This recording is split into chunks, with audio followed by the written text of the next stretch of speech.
ça va vous plaire. Vous allez partir avec nous en Norvège. C'est dans le nord du Danemark. Ça vous dit pas? Ben, je pense que niveau budget, le nord du Danemark c'est mieux. Nous en général on part sur ces options-là. Ce qu'on voudrait faire, c'est réussir à récupérer le bateau le plus vite possible pour réparer le plus vite possible et pour changer l'équipage le plus vite possible pour qu'ils aillent dormir. Ils peuvent pas aller plus vite à cause du haubans.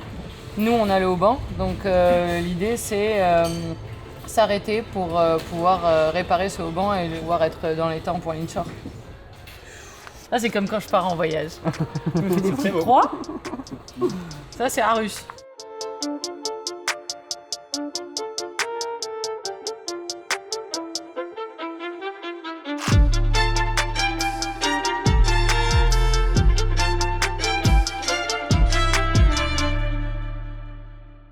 Allô?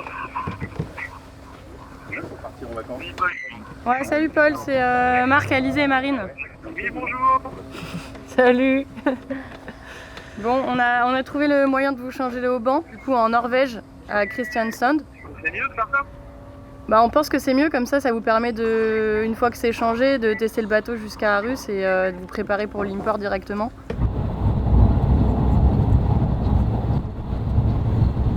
Nous, c'est Fjordline, d'accord? Fjordline, c'est à droite. C'était écrit? Oui, c'était écrit, il y avait marqué 18h15, 1, 2, eux. Mais là c'est bon, il y a encore de la place. Hein. Ouais, je sais pas. Regarde, Kristiansand, on va tous à Kristiansand, bah voilà. Enfin, oui, je sais pas où ils vont. Moi je pense que ça va le faire nickel, hein. Je sais pas pourquoi on s'est stressé. Non mais hein. là Hi. Vokulin? V-A-U? Yes, exactly.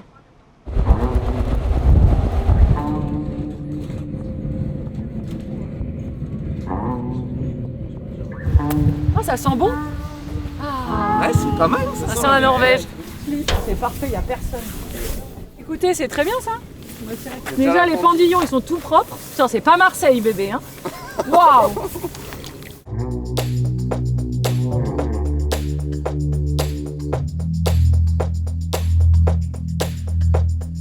Instagrammeuse, milieu de terme, toujours. Waterlover. Je te laisse avec l'Instagram. Trop génial. Magnifique. Regardez la pleine lune. Donc là ils sont rentrés déjà, ils commencent à rentrer un peu dans le fjord. Il devrait apparaître derrière ce caillou. Ouais. Il est presque en... Il est vraiment presque dans la ligne. Ouais. Le bateau arrive ? Ouais, il est là derrière le caillou. Tu le vois pas, mais il est juste derrière sur la map.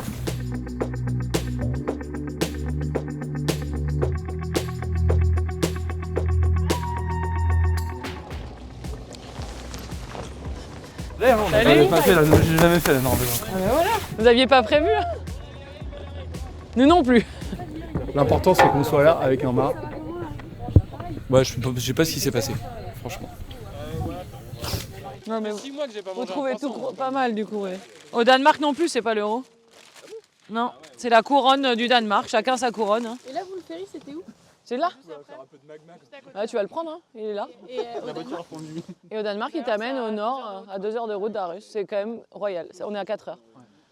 Non, non, c'est quand même pas mal. C'est bien fait. Hein. C'est bien fait. Alan qui nous réveille. On a cassé le haubans. Pardon? On a cassé le haubans. Et Ronus, viens au haubans. That's cool. Yeah, now we can begin to change this. You see that there are 2 ropes instead of 1. It's because they put some securities, but it broke just there. This is the new cable. This is the new cable. Yeah, that we have to put there and then they can go. Yeah, we hope like 3 hours maybe. 3 to 5 hours and like that. The technical team will go and the skipper, no, just one of the crew will stay and the other one will come back with us in the ferry boat.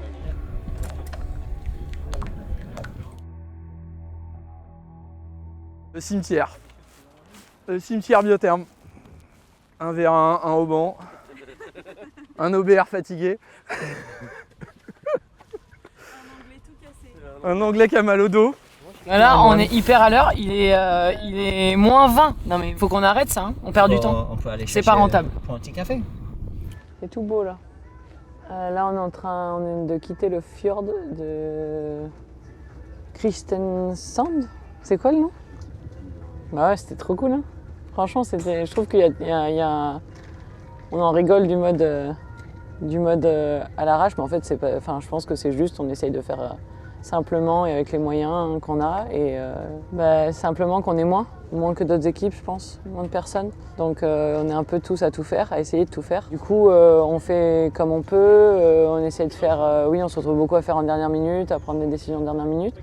Mais en fait, ça a marché parce qu'on ne pouvait pas la prendre bien avant. Ouais, ça fait petite famille. Petite famille, c'est comme la famille rapprochée et la famille lointaine, quoi. Donc ouais. Voilà, on est 4 fois moins nombreux, donc c'est un rapport quasiment entre 1 à 4 et 1 à 5, entre nous et les 3 premiers. On le voit dans la taille de l'équipe, dans la façon dont on gère notre logistique, la façon dont on achète notre matériel. Nous, on a un container qu'on a fait voyager à une seule étape. Les autres, ils en ont 2 jeux de 2 ou 3. Donc ils en ont 5, 6. On fait venir les équipiers la veille des courses. Les autres, ils ont des performeurs, des préparateurs, des météos. On n'a pas tout ça, quoi. On est vraiment en autonomie totale parce qu'en fait, on essaie de faire le plus simple possible. Il ne faut pas voir le budget de The Ocean Race sur The Ocean Race. C'est-à-dire que je pense qu'il faut l'intégrer sur un programme de 4 ans. Combien tu investis sur The Ocean Race pour en fait préparer tout un cycle de 4 années et tout ce que tu apprends, etc. Donc, finalement, que tu fasses The Ocean Race ou que tu restes à Lorient dans ton chantier, tu vas quand même payer des gens à travailler sur ton bateau, etc. Donc après, de tout ce qu'on va faire sur The Ocean Race, on va en sortir beaucoup de choses en apprentissage, mais aussi en matériel. Et du coup, cette partie-là, elle est difficilement quantifiable. Mais on n'arrive pas à tenir ce que font les autres en termes d'engagement et de préparation de partout, quoi. On essaie de garder la tête hors de l'eau. Et on y arrive assez bien, mais les autres progressent. Les Evenhower, ils arrivent en Afrique du Sud, ils ont un foil fissuré, ils le changent. Nous, il est fissuré depuis le départ, on le garde et il reste. On le referme. Et on met un petit peu de patch à chaque étape. Enfin, je pense qu'ils sont admiratifs du projet sous un certain aspect. Nous, on pousse pas du tout le bateau pareil que les autres. 5% en dessous en curseur. Largement, c'est sûr.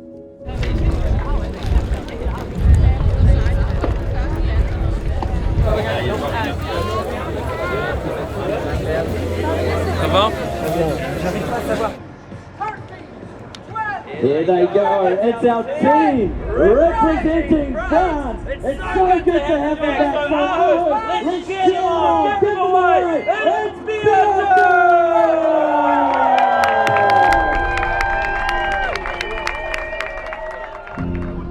Là, on va marcher en inshore et marcher en leg. Là, ça marche plutôt pas mal.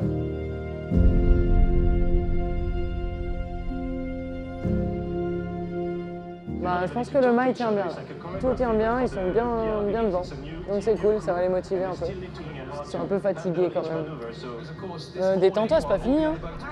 Non, il dit n'importe quoi. Il dit que c'est une revanche, mais c'est pas une revanche. Du fait d'avoir passé 4 jours dans la pétole, avec un bateau cassé, à essayer de faire de la croisière pour ramener le bateau, c'est plutôt un petit cadeau pour remotiver et réveiller. This team is special, you know, they're not a massive team like maybe Malizia or 11 Hour Racing. It's a small team with a big heart, and I remember playing darts in Newport with Paul Meya, and he was so proud of what he had done so far, and seeing them here, it's amazing. Yes.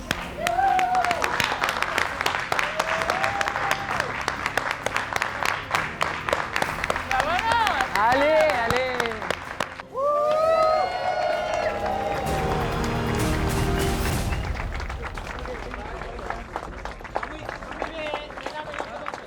Photo avec tout le monde. Tout le monde a bu ou quoi? Bon allez, bravo. Thank you. C'est pas fini, on peut pas faire la fête là.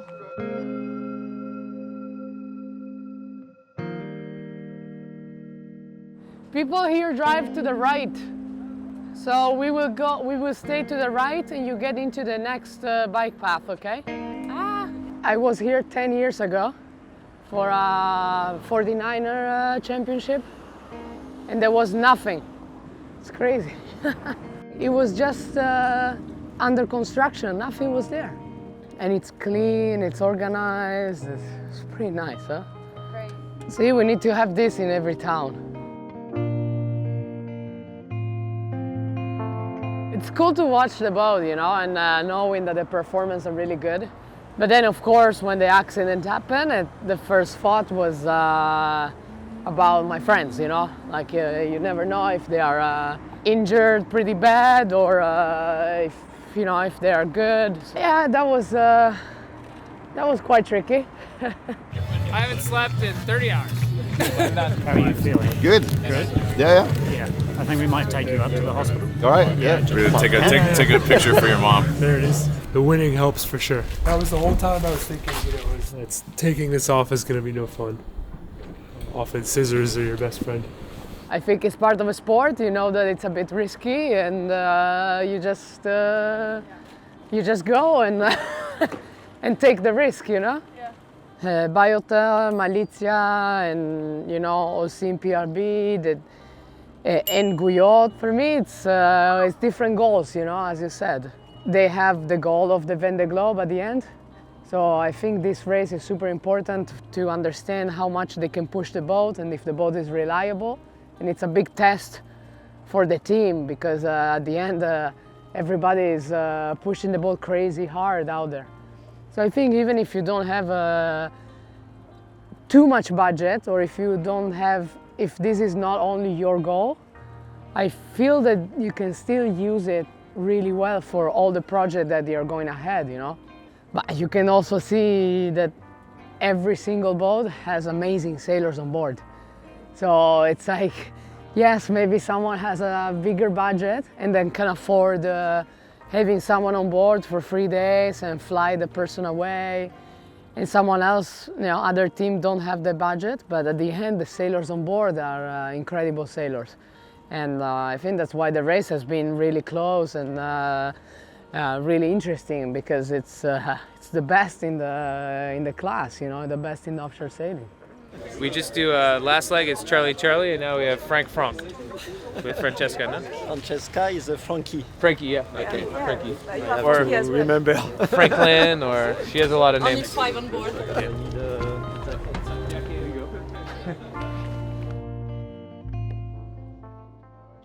Donc je te dis ce qui vient sur Idemener sur la prochaine étape. Ça c'est pas ça. François Gabard. Ah bah ouais. Faut aller au François Gabard. Pascal Bidégory. François Gabard, ça pourrait être. Gabard, ça pourrait être un bon. Ah, c'est Bayou, hein. Ça s'approche, ça s'approche. Ah, ça aurait pu, hein. Ça aurait été bon. C'est Bayou. Il a plus d'intérêt. C'est vrai qu'il a l'intérêt. C'est vrai qu'il y a aussi Camas. Donc là, c'était in extremisme. Là, c'est un peu du match race avec Holcim. Si on arrive à être devant Holcim, ça facilitera quand même bien la vie pour la dernière manche, quoi. Donc ça serait quand même bien, en gros. En fait, j'ai fait un convoyage entre Valence et Alicante en Noël dernier. C'est ça. Comme ça, je vais apprendre l'anglais. Là, ils font moins d'efforts, ils parlent plus vite, tu vois. Donc, ils font pas gaffe qu'en fait, on comprend pas tout ce qu'ils disent par moment. Voilà. Everybody knows him, and he's an amazing sailor. The results talk for him, and I think it's gonna be great to have him on board, you know. And it's an opportunity for us to have someone that can bring fresh ideas, fresh concept. And in this point of the race, we are leading, and I think we need to bring everything that allowed us to perform really well. Like, I think 3 hours can be enough to add a value if you're a really good sailor. That's the full goal of having someone new that can add something to the team for sure.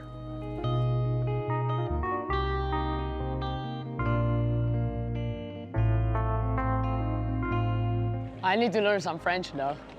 It's the first time I race with him, and it's quite exciting. I'd rather have him on our boat than him sailing on someone else's boat, you know?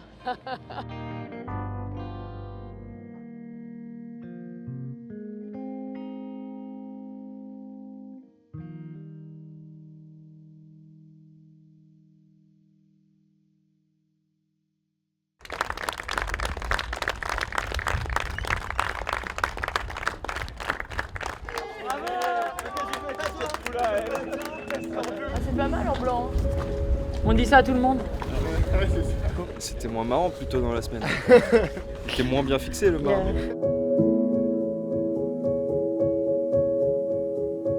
Guyot, c'est un coup de cœur presque. Hein. C'est un coup de cœur de voir comment ils sont allés faire alors là, la méga opération commando quand même. Hein. Je ne sais pas où ils sont allés chercher toute cette énergie pour rester dans la course parce que quand même, depuis le début, ils n'ont que des ennuis. Ils ont bénéficié d'une énorme chaîne de solidarité de toutes les autres équipes, de l'organisation de course qui les ont aidés à trouver des solutions, à trouver des financements.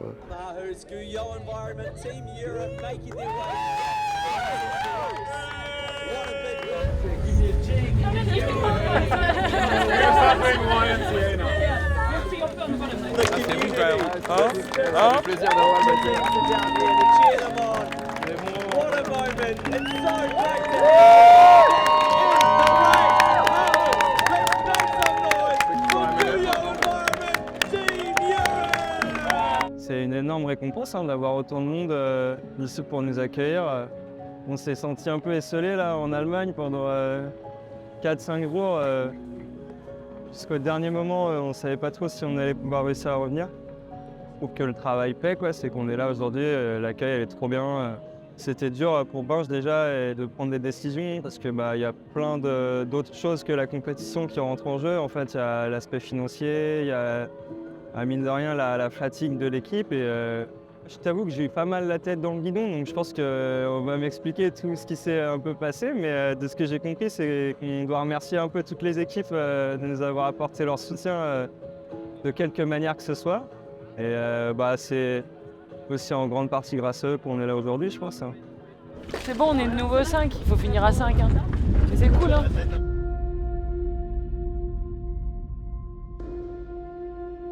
L'étape était venue ici dans le port faire un fly-by il y a 4 ans avec une bouée à virer. Et déjà là, ça avait donné lieu à une image assez spectaculaire puisque Dongfeng était passé le premier dans le port. Oh, ça va. Tu l'as vu cette image, toi? Tout à fait. Ah ouais? Où ça? Vas-y, raconte-moi. Il était quoi, c'était bâbord ou tribord à mur? Hein? C'était par là-bas, là. Sans déconner. Ah, ça peut être stylé quand même. Hein. T'as vu Marco cette image?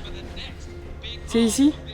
Tout s'était joué là puisque Dongfeng n'avait pas gagné une seule étape. Donc ça prouve bien que cette étape qui n'est pas très longue peut s'avérer cruciale. Bah, c'est comme Kiel. C'est comme Kiel, c'est pas. Ils passent dans la ville et ils repartent. C'est quand même stylé. Ah, c'était un c'est ça qui se passe à Kiel demain à 14h, mais pour lequel il faudrait que tu te lèves à 8h30.